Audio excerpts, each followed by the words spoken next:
Hello guys, நான் தாங்க மனோஜ் பேசுகிறேன். நம்ம இந்த வீடியோ என்ன பார்க்க போகிறோம்னா, நேற்று வந்த லக்கி ராயல் தான்.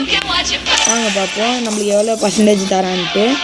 நம்மளுக்கு 99 தருவான் பாருங்கள். எவ்வளோ தரான்னு பார்ப்போமா?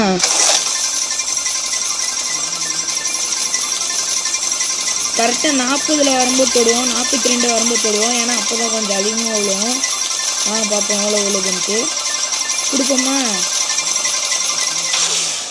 கொடுத்துட்டான் 60%. 90% நினைச்சேன்.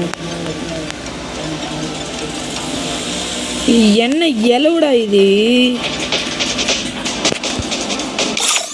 விட்டு போன பாம்பு மேடு ஒன்று. சரி, என்ன எலவுடா இது? ஒன்றுமே நல்லா இல்லை கைஸ். ஓகே கைஸ், பாய். அடுத்த மேட்ச் பார்ப்போம். பாய்.